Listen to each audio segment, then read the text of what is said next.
One of the best ambers I truly ever tried, and this one here is the perfect season for it. Hello, hello! Welcome back to Seldomly Often. I'm Daniel. Today we're talking fragrances, and this is a practical review of Andy Tauer's Au Coeur du Désert.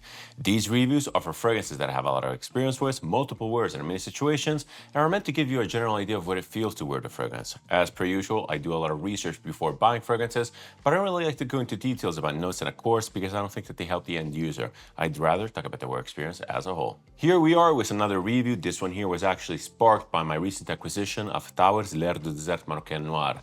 And I felt that in order to tackle that properly, in a properly analytical way, I needed to check off the boxes on the other two from the line. The classic one and the extrait Au Coeur du Désert. I already tackled the classic review, and although it's not necessarily up to my current standards, it's out there. I might be revisiting it one day. But today, it's the turn of Au Coeur du Désert, the extrait version of L'Air du Désert Marocain. And let me get something out of the way right off the bat. This fragrance is truly exceptional. It's one of the best ambers in my collection, and yes, I do consider this an amber. Some people might disagree, but we'll get to that later. This fragrance is super rich. It's fine nuance. It has a lot of personality and character, but it is a little bit dense and a little bit warm, hence why I brought it out only now. I tend to wear this fragrance in the fall and winter month, which is a strong departure from L'Air du Désert Marocain, which in my opinion shines in the summer. I said it already in that review, I'll say it again. This one, in my opinion, L'Air du Désert Marocain, the classic version, is a true summer scent, or rather, it's a true four-season scent.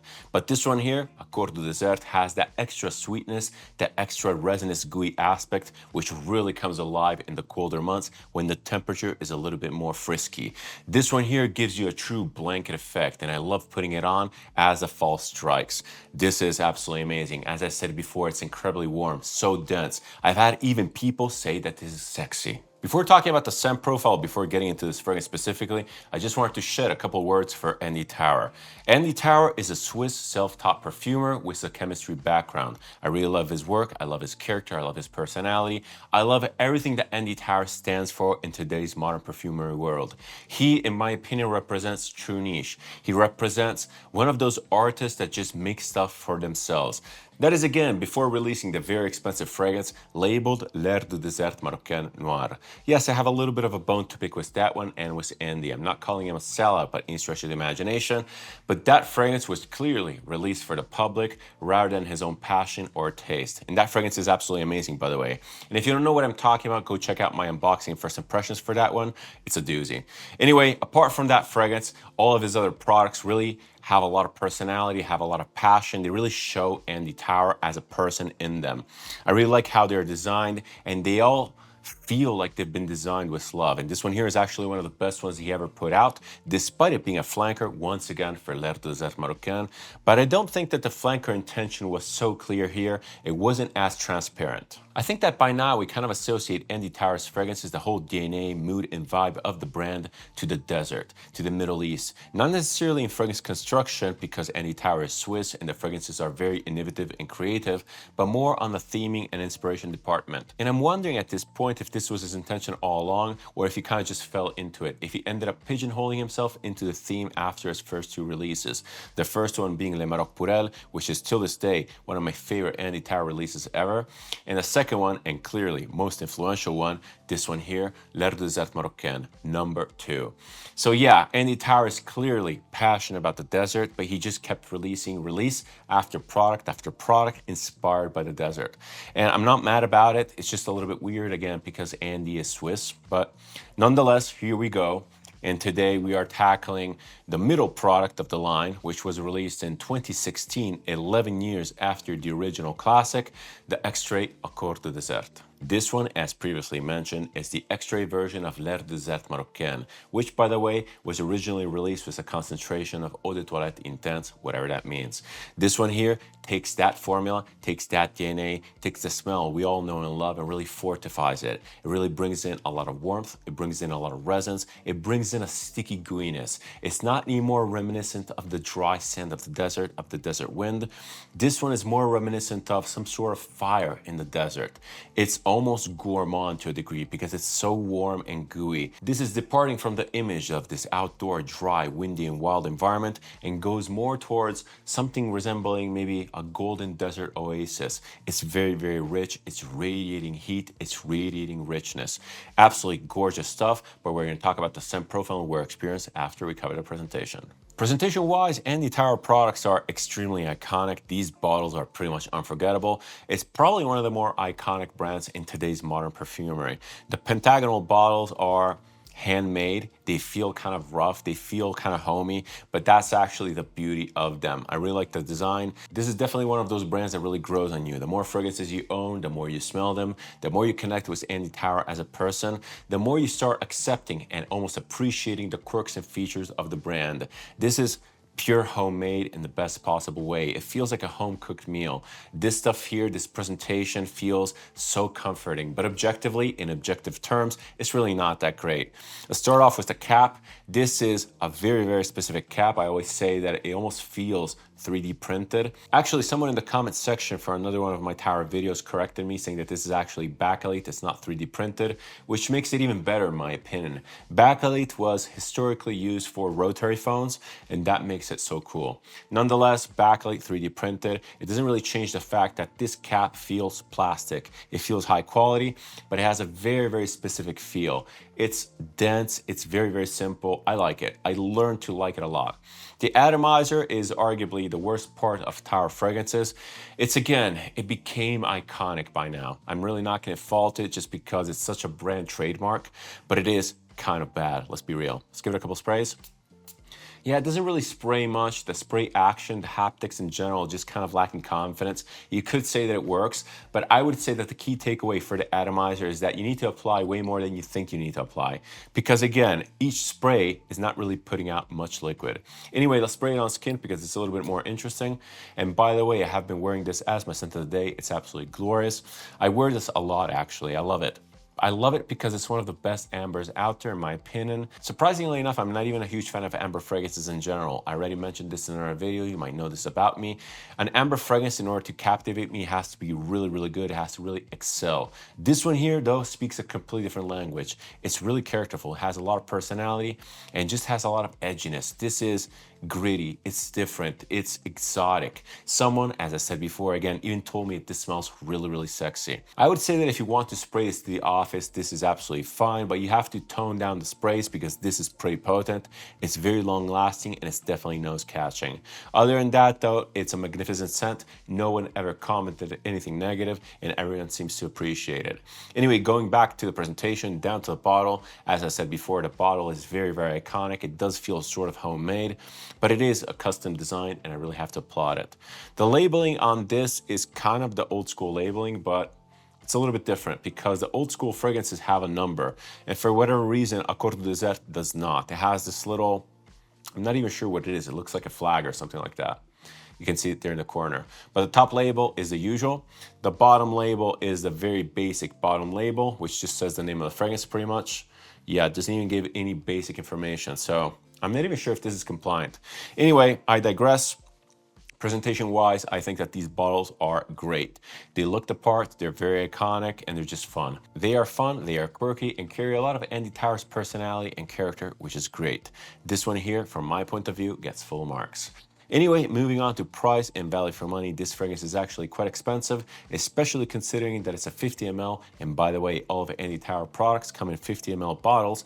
This one here, I think, retails for 165 Swiss francs, which is equivalent to 180, 190 US dollars, which makes the price per ml pretty comparable to some homages out there. It's pretty crazy. That being said, I do think that Andy Tauer fragrances are kind of worth it. They're super unique. They smell very, very high quality. And this one here specifically performs like a champ. Also, Andy Tauer, in my opinion, really represents the soul of niche perfumery, and I like to support that sort of talent, that sort of ideology. I think that a lot more brands should be like him, and honestly, his stuff is not really replicated anywhere on the market. Also, I have no idea about the presence of these fragrances at discounters in the US.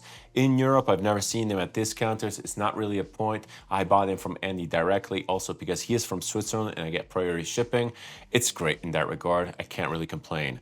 His fragrances have been going up in price, which is not ideal, but L'Air du Désert Marocain, the original fragrances, can be had at a pretty good price. I feel that it's very, very fair. This one here is scratching that edge of tolerance. But now it's time to talk about the scent profile and wear experience for Andy Tauer's Au Coeur du Désert.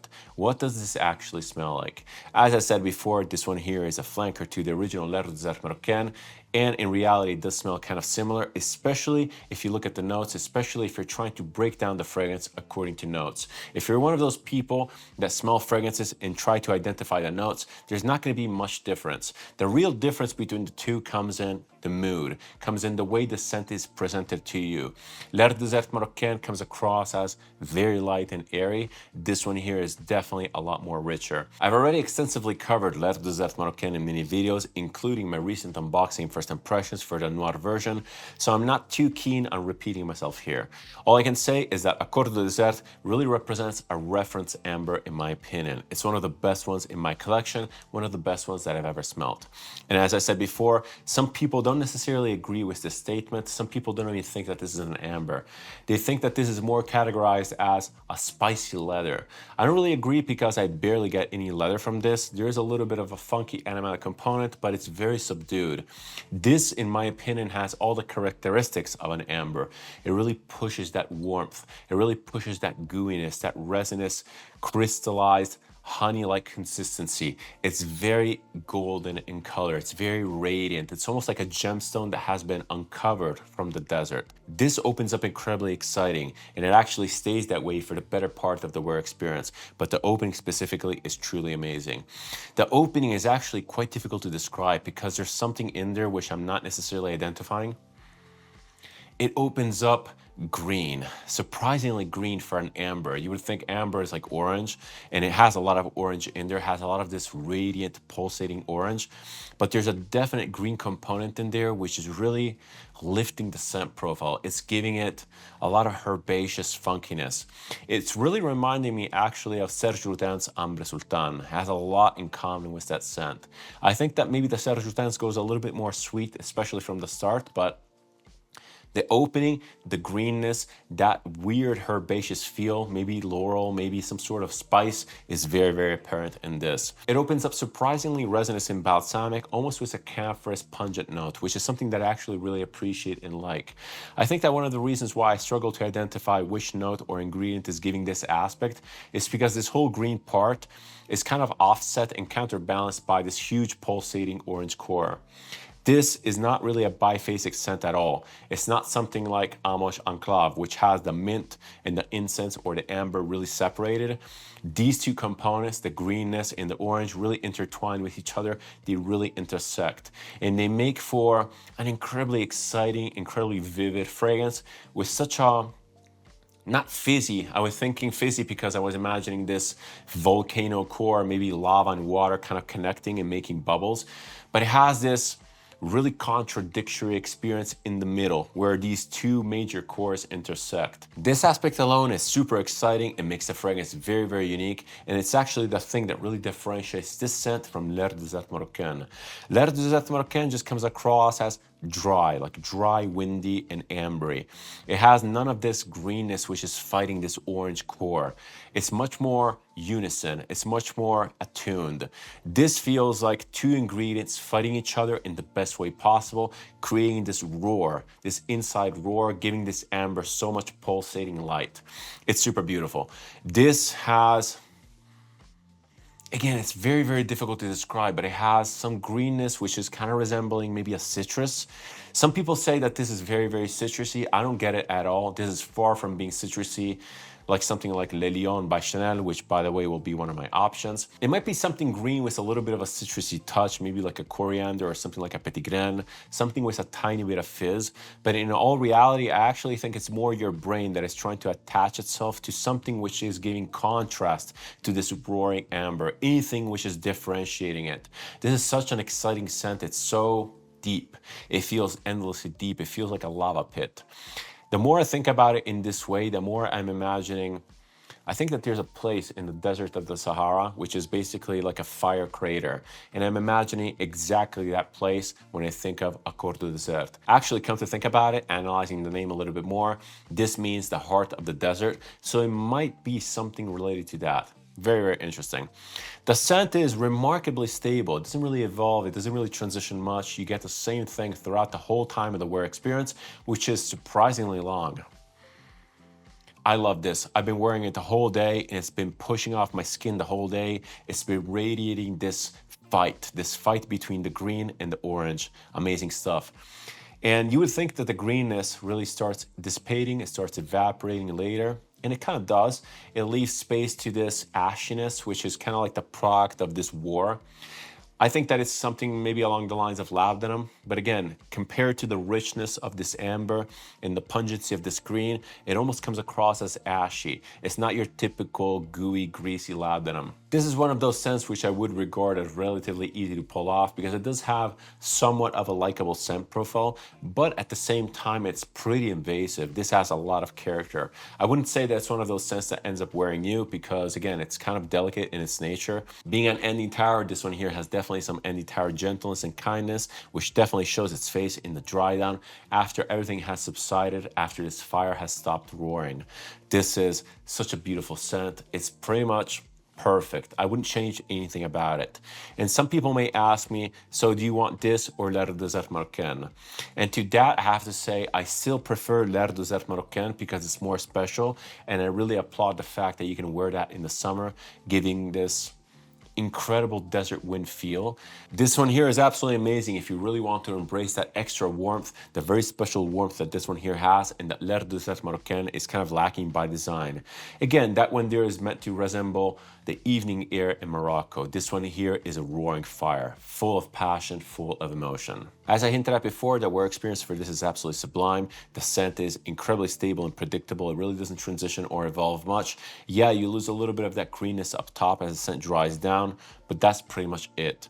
This is also surprisingly dynamic in its character, in its profile. It has a lot of highs, it has a lot of bass, and everything in between. That being said, I would probably categorize this as mostly mid-tone centric due to that fierce fight between the top green notes and the base orange notes. Everything is really revolving around that center fire. The wear experience of this is really perfect. I really can't have anything bad to say about this.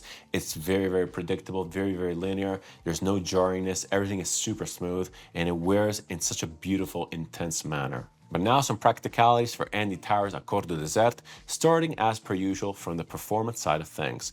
The longevity of this is actually insane. I get about 8 to 10 hours of very detectable, very exciting wear. But when you first spray it on, the projection, the sillage is really all engulfing. And it stays like that for a super long time. It carries down to the dry down. You can smell the scent around you after 10 hours of wear. It's surprising. When you first spray it on though, the sillage really engulfs everything, as I just said, and it really fills a room. This smells exciting. It smells powerful. It smells rampant. It smells exotic. It's very, very unique. And yet at the same time, it's kind of approachable. It's not really stepping on anyone's toes. It doesn't really roar in people's ears. It's kind because again, it has that Andy Tauer DNA. It has that Andy Tauer gentleness. Beautiful wear experience and super, super underrated. Very, very exciting, especially if you spray a lot on. This one here is definitely a nose catcher. General use cases and versatility, this is a little bit of a mixed bag. It's very powerful, as I just said. The scent is incredibly recognizable. If you wear this day in, day out, you will come across as the weird exotic one. That's actually not as bad as it sounds because the scent profile is not really easy to identify imagery-wise. It's not one of those fragrances that is playing the same song over and over again on repeat. This is more about a general mood or a vibe. And if you're okay carrying that exotic desert thing, this one here is really, really great. I could probably wear this in pretty much every situation. I have worn it to the office many times. I have worn it outside on my walks. I've worn it day or night. This is surprisingly functional. Again, it's recognizable, but probably more so to the wearer because you're engulfed in this sillage, in this scent bubble for a very, very long time, for basically 10 hours. And this is a very persistent scent that doesn't change. So it can come across as a little bit fatiguing. That being said though, if you like the smell, if you like the idea of this, you could probably pull this off all winter long and it would be amazing. Demographics wise, I would have to say without hesitation that this is 100% unisex. It is, after all, a simple, spicy amber fragrance. It is very, very exciting. It's very exotic. It has a lot of fire in it, which are maybe more masculine traits. That being said, if you have a little bit more of a lively personality, you can easily pull this off. You just have to know that wearing this, you will kind of be at the center of attention because it does project a lot. It's pretty loud, it's pretty persistent, and it's very identifiable as a character, as a vibe. If you're willing to bear that burden, this one here is really, really cool and could really fit some more fiery personality out there. And when it comes to age, surprisingly, I do think that this is one of the best scents to present to a younger audience from Andy Tauer. This is immediately fun and fiery. This is definitely not one of those scents that you have to wait around hours for it to show its true face. If you're into ambers, you have to give this a try. If you're into a little bit more funky scents, this one here might be the right one for you. When it comes to imagery and narration, Andy Tauer scents are a little bit of a mixed bag, in my opinion, from my point of view. L'Air du Désert Marocain is obviously very iconic, it's super transportative, but the story behind that scent is so well known that it's almost indisputable at that point. You're not really even interpreting it. You know the story and you're kind of reading the scent, knowing that story. This one here, it doesn't really hit on that mark. Maybe because it's more abstract, maybe because the amber aspect is really flooding the imagery. But I'm not really getting the heart of the desert. If anything, I'm getting that crater, that fiery crater that I was talking about before, but it's not really a real place. Or rather, it's obviously a real place in the Sahara Desert, but it's not real as in part of our imaginary collective, as very few people have actually been there, and it's very, very difficult to relate to such a place from an image or a video. So yeah, it might represent that, it might not, but overall this comes across as very, very ambery, very warm. It's more of an emotional scent rather than transcribing a place, an image, or a sequence of events.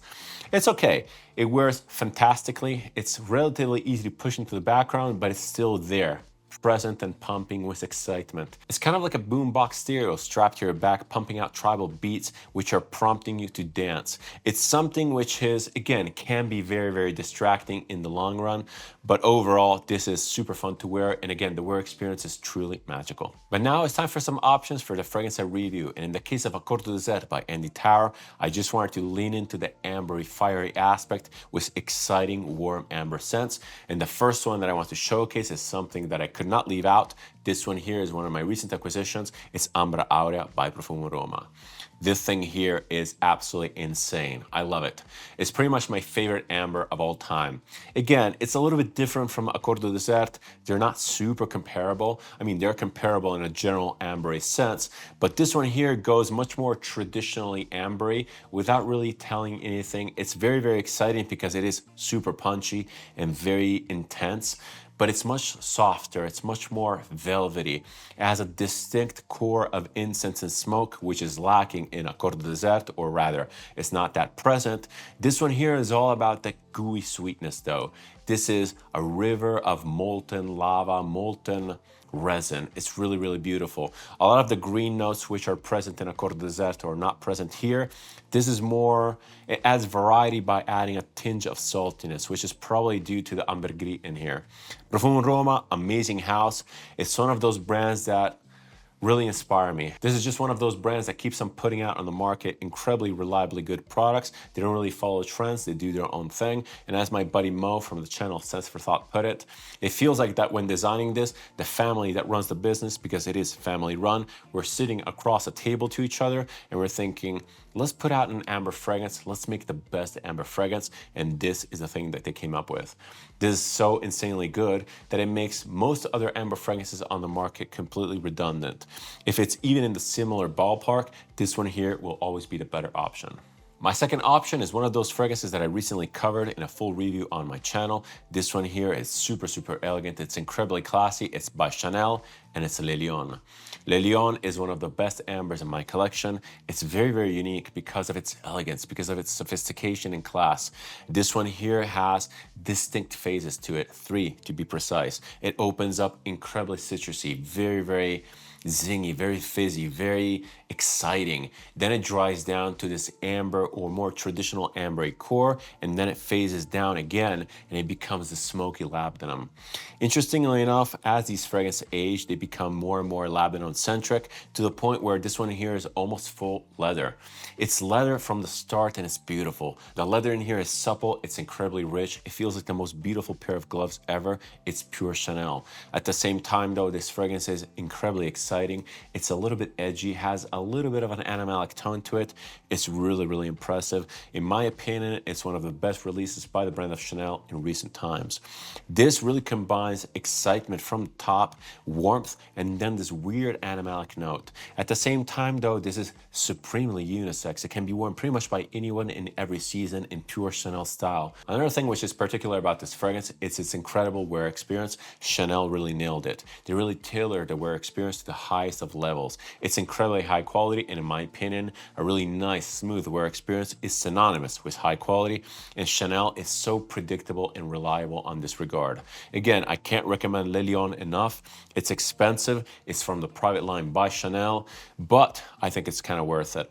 If you're into amber fragrances with a little bit more excitement, this one here is a doozy. I recommend trying it out. Try to test it out, maybe walk into a Chanel boutique, wear it, give it time to sink in, and be mesmerized, because this thing here roars like a lion. Speaking of lions, speaking of felines, my third option is also one of my recent acquisitions. It's from the brand of Carner, Barcelona, and it's Felino. This fragrance is very, very interesting. It might be a little bit early to talk about this because I've acquired it only fairly recently, but it's super, super interesting, and it really combines ambery touches with muskiness. This one here doesn't really go Le Lion, it doesn't roar, but it more purrs. This has a very distinct furry note, furry musky note. It comes across as specifically animalic. It's very animalic and it's very unique, but at the same time, it's incredibly elegant. It's sophisticated. It's like a giant cat which is purring across the room. You're looking at it and you're saying, wow, what a majestic animal. But at the same time, it has this weird feral wilderness thing about it. It looks like an animal, smells like an animal, obviously, but at the same time, you're finding yourself mesmerized by those beautiful green eyes and by the beautiful lush fur. This one here has a furry component which is next level. I've never smelled a fragrance which is so realistically animalic. Not animalic as in stinky, but animalic as in it has a little bit of cat breath. I have a cat, and you might have seen her. I showcased her in my first Q&A actually. And her breath smells like cat breath, obviously. It's hilarious to say, but this thing here almost has the same sort of warm dampness to it. But it's also combining that with this incredible silky furriness and wrapping everything up in this blanket of ambery vanilla. It's absolutely beautiful. It kind of reminds me of Papillon's Benga Rouge, but that one there is definitively more gourmand. This one is much more animalic. Super, super interesting. Carner Barcelona is one of those houses that I definitely need to explore more. I have this one here, and I have another beast, which is Dracon. That one there I'll be talking about definitely in a video on its own. But yeah, Felino, very, very fun. I plan to wear this a lot. And it's animalic, but it's actually fairly gentle. I can easily pull it off at work. This, in my opinion, is definitely a colder weather scent because it is pretty intense. It has that weird radiance to it, which is very specific. Interesting though, and again, underrated brand for sure. They have a lot of hidden gems. But back to Au Coeur du Désert by Andy Tauer for my final overview and recommendation. Do I recommend this scent? Do I like it? Well, I very much like it. I like it so much so that I have a bottle, and I don't find it too redundant with L'Air du Désert Marocain. Obviously, I really love Andy Tauer. I'm a huge fan of his vision, his passion, and his approach to perfumery in general. He's such a romantic at heart, and actually these two fragrances perfectly represent a romantic vision of the Northern Sahara area. Absolutely beautiful stuff. And L'Air du Désert Marocain might be a little bit more literal, but this one here really represents the emotional part of the travel to the Sahara.